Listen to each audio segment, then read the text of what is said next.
Salam sang debaters, berani bertanya, berani ditanya. Jangan kerja kau hanya bertanya terus. Kawan-kawan, tadi siang ya, saya lihat ada di WA dari Pak Joshua Tewu bahwa dia akan mengadakan debat dengan Egy Sujana. Di otak saya tadinya debat ini ya debat, gitu. Rupanya debat itu singkatannya kepanjangan diskusi entah apa itu ya, penuh etika atau apa itu ya, B budaya, entah apa itu, ya kan? Saya kira tadinya begitu, dan saya minta izin untuk men-share video beliau. Ternyata beliau bilang saya malah mengajak Pak Rudi menjadi moderator. Saya senang sekali kawan. Oke, saya sanggupi. Sistem debatnya bagaimana? Apakah sistem begini pokoknya ya yang biasa aja? Apakah seperti yang di TV aku bilang diskusi gitu? Ya seperti yang TV itu aja. Ya saya terima. Akhirnya saya buru-buru pulang. Langsunglah semua makan minum segala macam, langsung live. Baru masuk ke roomnya Pak Joshua, diajak bicara hanya sebentar. Habis itu Pak Egy Sujana datang dan beliau ternyata ngambil alih. Jadi saya bingung. Ya, saya diajak mau jadi apa? Ibaratnya pacaran saya diajak untuk apa, duduk-duduk aja nemani orang itu kan. Akhirnya kayak lalat datang, nyamuk datang ya. Saya bingung, ya kan? Saya pikir saya akan diajak jadi pemandu, orang itu diskusi. Ternyata menjadi pemandu di rumah aja. Ya memang dia bilang jangan di live kan, kecuali di kalam Kristus saja, kan? Jadi saya berpikir, ya kan, kalau kita berdiskusi di televisi aja disiarkan, di situ di YouTube juga kalau bisa kan orang banyak tahu kan demikiannya. Saya awalnya nggak menyiarkan, hanya recording biasa. Saya pikir saya di sini jadi nyamuk, ngapain menjaga nyamuk? Akhirnya saya live-kan. Akhirnya 1 jam mereka berdua yang diskusi. Artinya moderatornya Pak Joshua Tewu kayak wawancara aja. Egy Sujana menjawab. Lantas peran saya di mana? Udah 1 jam loh. Berarti ada kemungkinan acara ini bisa sampai 10 jam. 1 jam aja masih kulitnya. Akhirnya saya minta izin, saya bilang, saya lihat Pak Joshua sudah bisa memegang kendali dan sudah bisa berdialog. Kalau gitu saya izin, saya mau keluar dulu saja, istirahat ya. Dan ya benar, nggak tahu apa yang mau dipertontonkan pun saya nggak tahu ya. Nah kawan-kawan, waduh iklannya lama banget ya, nggak usah ditonton yang lama-lama ya bro, yang singkat-singkat aja. Saya kena prank, ada yang bilang. Enggak lah, santai ya. Mungkin kebiasaan Pak Joshua kan, saya pernah lihat itu juga, moderatornya dibuatnya seorang wanita. Tapi Pak Joshua Tewu yang paling banyak jadi memegang kendali ya. Saya nggak tahu, dia mungkin belum percaya atas kemampuan orang-orang yang beliau ajak. Oke lah kawan-kawan, enggak masalah ya. Dan mereka biarkan aja diskusi. Saya sudah terlanjur menyiarkan, ya biarkan saja. Kawan-kawan, kemarin kita sudah melihat bagaimana saya berdebat dengan si Yitzhak, ya. Sebenarnya saya tahu kemampuan dia bagus.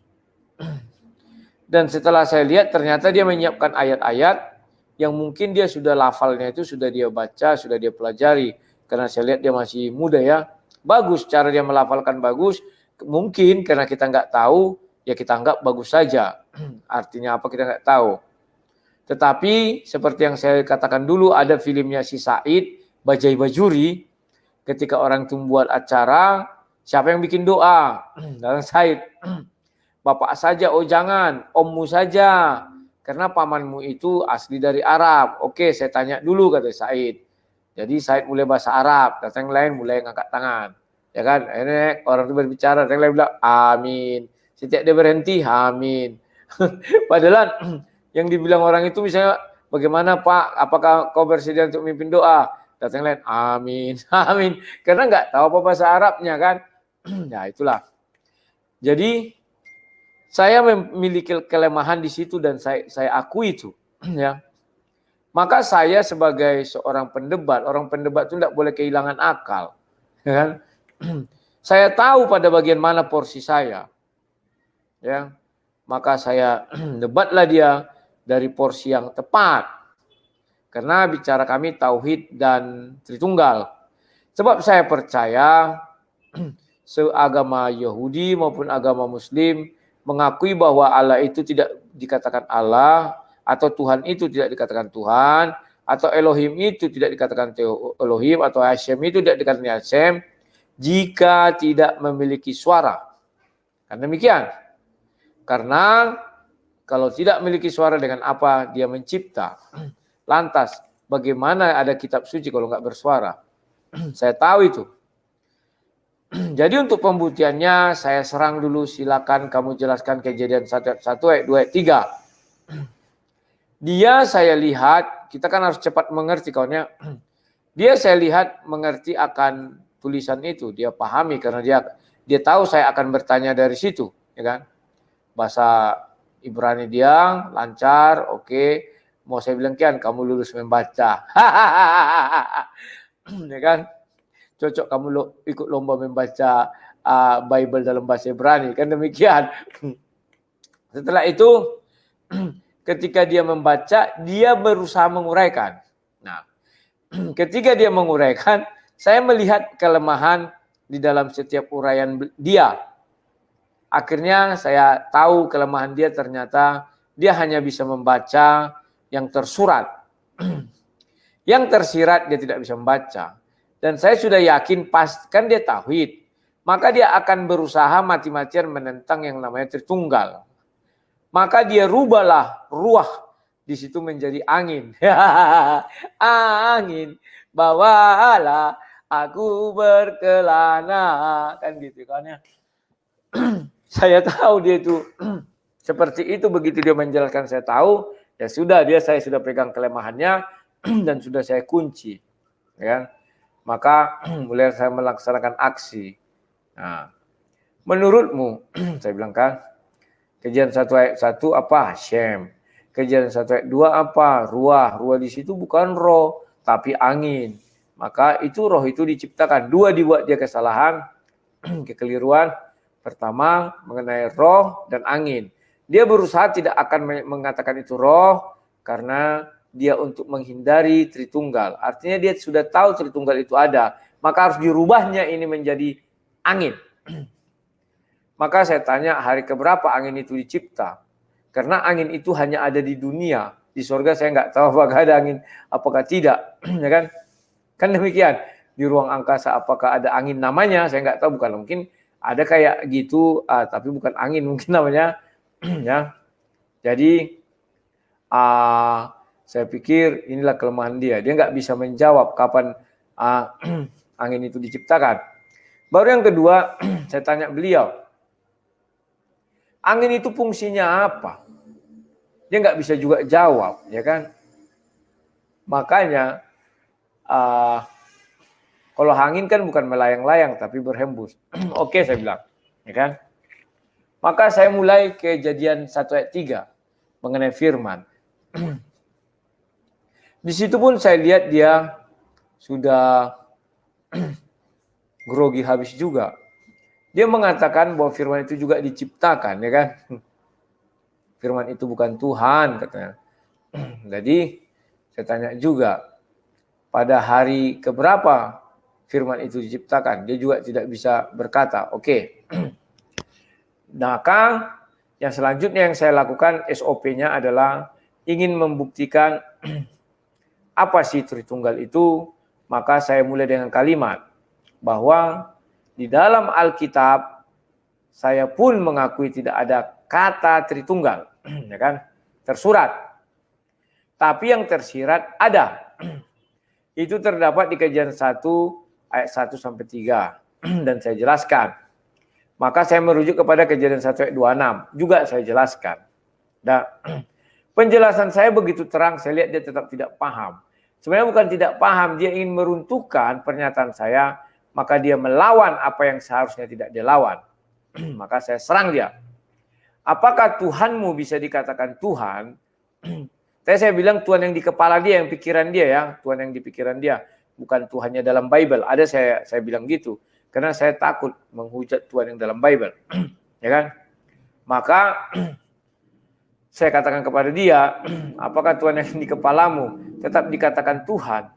Kalau tidak dia bisa berfirman. Pertama dia jawab ya. Kalau dia tidak berfirman dia bukan Tuhan, kira-kira begitu ya. Mungkin dia berdebat itu pakai HP canggih atau HP lah dan komputer. Karena saya lihat dia sibuk juga melihat kiri kanan atas bawah ya. Bunyi-bunyi dan di depannya sepertinya ada orang, ya kan? Orang ini memberi-beri kayak, oh ini bilang, kira-kira gitulah. Maka dia melawan saya, ya kan? Oh, akhirnya dia bilang, oh tidak, ya Tuhan bisa menciptakan itu tidak dengan firman, tapi dengan tenaga, kan? Tenaga dalam, ya. Berarti kalau Tuhan bisa mencipta dengan tenaga dalam, kita tidak punya kitab suci, kawan. Karena penciptaan di Kejadian 1 itu dikatakan dengan suaranya, ya, dafar dan yang lain-lainnya. Maka dia pun mulai bingung sendiri deh kawan. Maka saya bilang, bagaimana dia bisu menciptakan langit dan bumi? Terus bagaimana dia bercerita kepada si Musa? Musa, akulah yang menciptakan langit dan bumi. Pada hari pertama aku ciptakan terang. Kan demikian. Atau pada hari pertama aku ciptakan terang. Aku diam saja. Nah itu aja dia sudah bersuara. Aku diam saja kan. Bagaimana datang Musa misalnya bertanya jawab, bagaimana caramu menciptakan langit dan bumi Tuhan? Ya begini. Jadilah terang. Menciptakan, kan memisahkan kan lautan daratan. Dibilangnya habis itu yang daratan itu apa? Menciptakan hewan-hewan. Nah, kan bisa aja gitu kawan ya. Terus Tuhan kok engkau bisa bicara sekarang? Kan gitu. Kenapa dulu engkau bisu sekarang bisa bicara? Kira-kira gitulah dialognya. Dia bingung sendiri. Maka ketika dia mengatakan ruah di Kejadian 1 ayat 2 itu angin, saya mengambil kalimat yang setara. Saya bukakan dulu Kejadian 6 ayat 3. Di situ pun ruah. Dia juga bilang, oh itu bukan angin lagi, berubah makna. Jadi apa? Jiwa atau soul atau apa yang entah apa bilang itu. Jadi saya pikir, apa itu? Ambillah. Kelihatan kau. Dia sudah memang tidak mampu lagi, ya kan kawan-kawan. Disitulah jadi sasaran tembak saya dia di brand. Gitu kan. Tidak bisa lagi karena sudah menjadi sasaran tembak dia kawan. Tidak bisa bergerak. Saya masuk Kejadian 2 ayat 7. Ketika Tuhan meniupkan napas hidup, dia juga akan bilang napas ruah. Oh, napas diciptakan katanya. Orang udah dibilang ditiup kok diciptakan. Berarti kalau diciptakan gini ya. Inilah misalnya ini jeruk purut. Ya, diciptakan Tuhan lah. Entah gimana caranya, katanya enggak bersuara, jalan jeruk purut. Terus dimasukkan ke mulut Tuhan baru dikeluarkan. Kan kayak gitu. Kan aneh, ya kan? Artinya bendaan ciptaan sudah pernah masuk ke dalam diri Tuhan. Paham kalian ya? Sementara napas itu kan dikeluarkan langsung. Artinya kan dari Tuhan langsung. Maka boleh kita katakan itu roh. Ya kan? Atau jiwa atau soul katanya. Bahasa Inggrisnya. Disitulah maka saya katakan untuk pembuktian roh. Dia masih ngeyel, maka saya tanya. Karena dia pernah berkata bahwa Allah yang dia sembah adalah zat juga. Di situ dia mulai ketar-ketir ketika saya minta pembuktian zat itu. Ya kan? Ketika dia ketar-ketir, situlah ketempatan saya juga menggibal dia ya. Akhirnya dia lepas kontrol, mulai mengatakan yang apa karena yang disalib, entah apa-apa itu ya, mulai menghina-hina Yesus. Baru dia mulai menghina yang jenggotan di surga, kalian tahu. Dia mulai hilang kontrol kawan. Ketika dia hilang kontrol, disitulah kita gampang tinggal menjatuhkan dia. Itu yang saya tunggu dalam sebuah debat. bagaimana orang itu kehilangan kontrol dan dia sudah mulai menghina-hina saya. Maka adalah hak saya untuk melakukan counter balik atau ibaratnya berbalas pantun. Makanya saya balas pantun, kamu adalah ahli Taurat yang tahu kitab tapi nggak tahu arti. Tahu ayat tapi nggak tahu arti, kan demikian. Akhirnya dia disitulah mulai kelabakan. Disitulah kesempatan saya, dan dia saking kelabakan dia lupa aturan main kami dibatasi waktu. Disitulah saya masuk ketika dia sudah kelabakan dibatasi waktu. Nanti mau istirahat. Jangan lelah bekerja di ladangnya Tuhan. Ya. Disitulah saya bisa mulai menggulat dia kan, di tikung, pup, jatuh dia. Ketika dia jatuh, langsung kabur kawan. Tak kemana-mana lagi dia. Terbang. Habakolali, beri imput-imput. Terbang dia kawan. Aku geli aja lihat dia. Bagus, dia sudah bagus. Penguasaan bahasa dia bagus. Tapi penguasaan materi itu dia nggak kuasai kawan ya. Apakah dia karena kelihatan kemayu, saya nggak tahu. Biasanya kalau yang agak baling-baling ini sulit untuk fokus ya. Dan hati-hati kalian, andai kata dia tetap mau berdebat dan dia makin lama makin cerdas, hanya dua kemungkinannya, dia akan ikut Kristus atau mendebat kalian tidak berdaya. Ya. Tapi percayalah kawan, dari gaya-gaya dia itu yang saya lihat ya, dia itu akan tetap rela hidup menjadi begoders. Percayalah, orang Yahudi tidak ada mau mempertahankan imannya seperti dia. Untuk apa dia? Orang Yahudi sudah percaya bahwa itu adalah hak eksklusif yang diberikan Tuhan kepada mereka. Jadi nggak perlu mereka membela iman, katanya kan saya melakukan ini karena kalian salah dalam menerjemahkan. Nggak perlu. Orang Yahudi mana mau memperbaiki itu, nggak perlu. Kalau orang Yahudi mau memperbaiki itu, maka yang percayalah, yang pertama mereka terjang adalah agama Islam. Karena di situ dikatakan Yahudi ini jadi kera, ya kan? Baru agama Kristen mereka terjang. Tapi Yahudi kan tidak mau. Dibiarkannya saja. Dan itulah menjadi permusuhan abadi antara Yahudi dengan orang-orang yang menghina Yahudi. Permusuhannya tapi nggak tunjukkannya begini, enggak. Mereka tahu. Sehebat apapun kau bicara logikanya, kau berasal dari kami, katanya. Udah selesai. Ya makanya. Nah, yang saya lihat, si begoders ini nggak tahan dia kawan. Karena dia nggak bicara lagi. Saya kan punya kesempatan 3 menit. Di dalam 3 menit itu saya ceramahilah dia. Bla bla bla bla bla bla. Nah, kawan-kawan perlu kalian perhatikan di dalam debat. Kalian harus bisa mengatur irama. Irama perdebatan kalian. Dan ikuti aturan main. Kalau dibilang mengenai waktu, ikuti waktunya. Jangan suka hati kalian. Kalian kadang emosi kalian buat-buat. Kalau saya tidak pernah emosi, saya santai. Ya kan? Kalau dibilang begini Bogono begini, saya kan sudah menjelaskan. Di awal kan sudah saya jelaskan. Apa itu konsep Tritunggal? Jadi kawan-kawan percayalah bahwa mereka pun mengakui bahwa firman Allah itu adalah Allah. Firman Allah itu adalah Hashem. Kenapa? Firman Allah itu datang, tidak pernah belakangan. Makanya saya bilang, kalau firman Allah itu diciptakan, artinya Allah butuh firman. Katanya Tuhan nggak butuh apapun. Kalau firman itu datang belakangan, dari mana sumber firman ini datang belakangan? Ya kan? Jadi firman itu ada bersamaan dengan Allah itu ada. Kan sudah saya gambarkan sama seperti siapa Adam itu ada kan? Berbarengan itu datang, nggak ada datang belakangan, datang duluan suaranya. Kalau suaranya datang duluan, berarti dia jadi bisu. Atau sekarang roh, ya kan? Dia tidak bisa menjawab Tuhan yang dia sembah itu roh atau apa, ya kan? Malah dia bilang pertama bukan zat. Kalau di orang Kristen dia bilang bukan zat. Kalau di tempat Islam dia bilang zat. Waktu dia debat dengan si Joker swasta, ya kan? Yang saya takutkan nanti dibalik-balikkannya semua kata itu ya. Diucapkannya baru dibantahnya sendiri. Saya tanya apakah Tuhanmu roh, dia juga bilang tidak roh. Terus apa?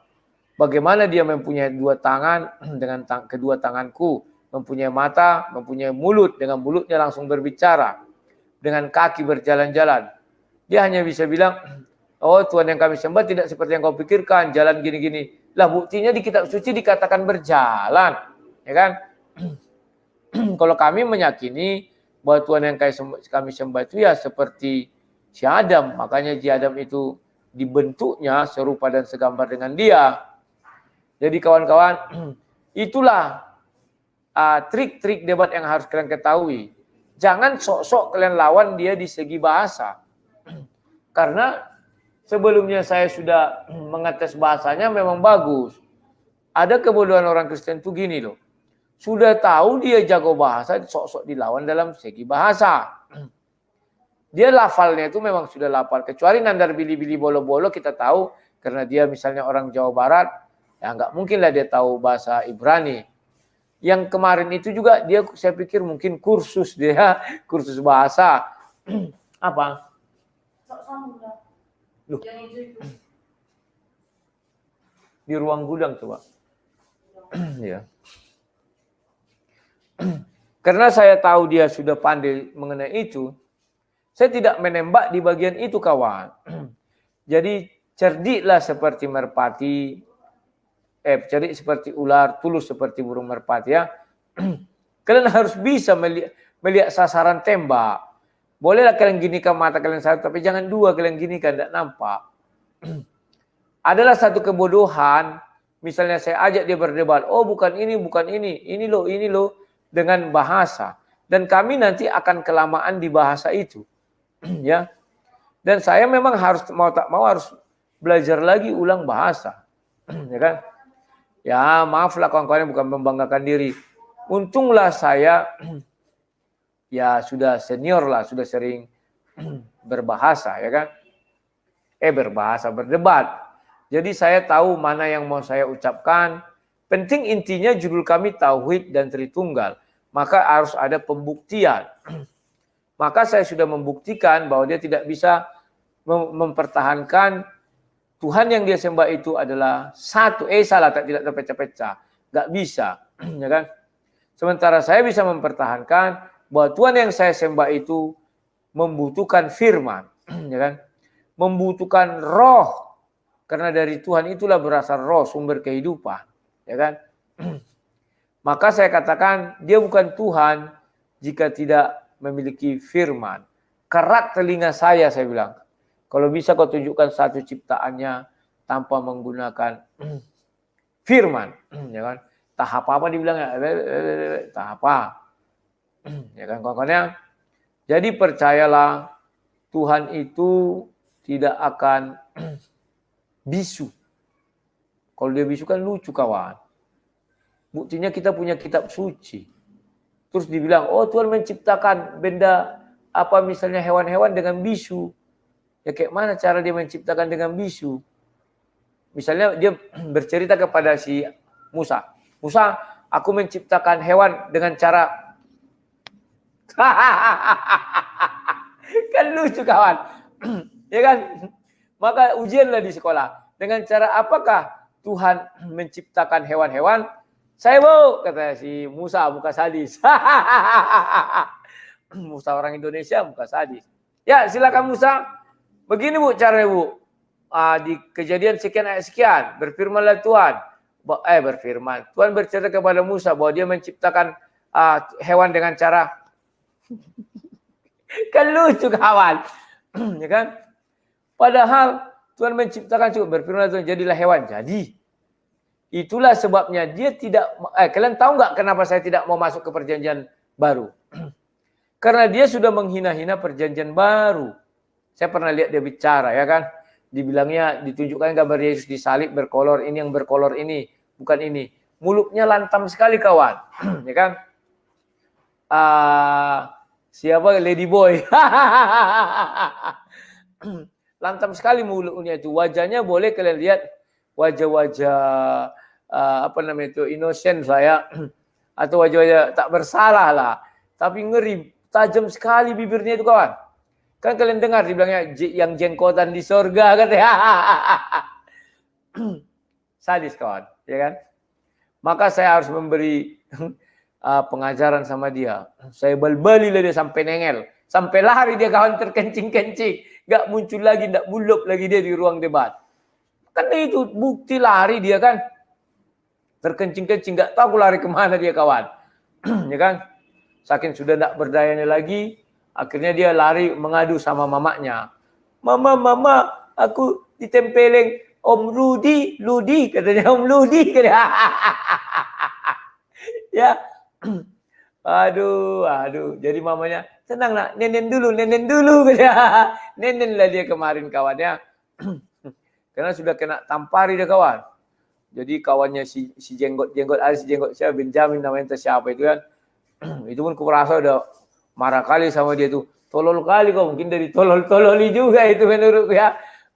Masa itu aja kau nggak tahu kan ya. Ya begitulah kawan kejadian kemarin. Kalian siapapun mengajak kalian debat jangan takut. Ya saya bisa. Saya mempertontonkan kepada kalian hal itu ya. Sebenarnya kalau saya mau membahas-bahas itu bisa saya googling.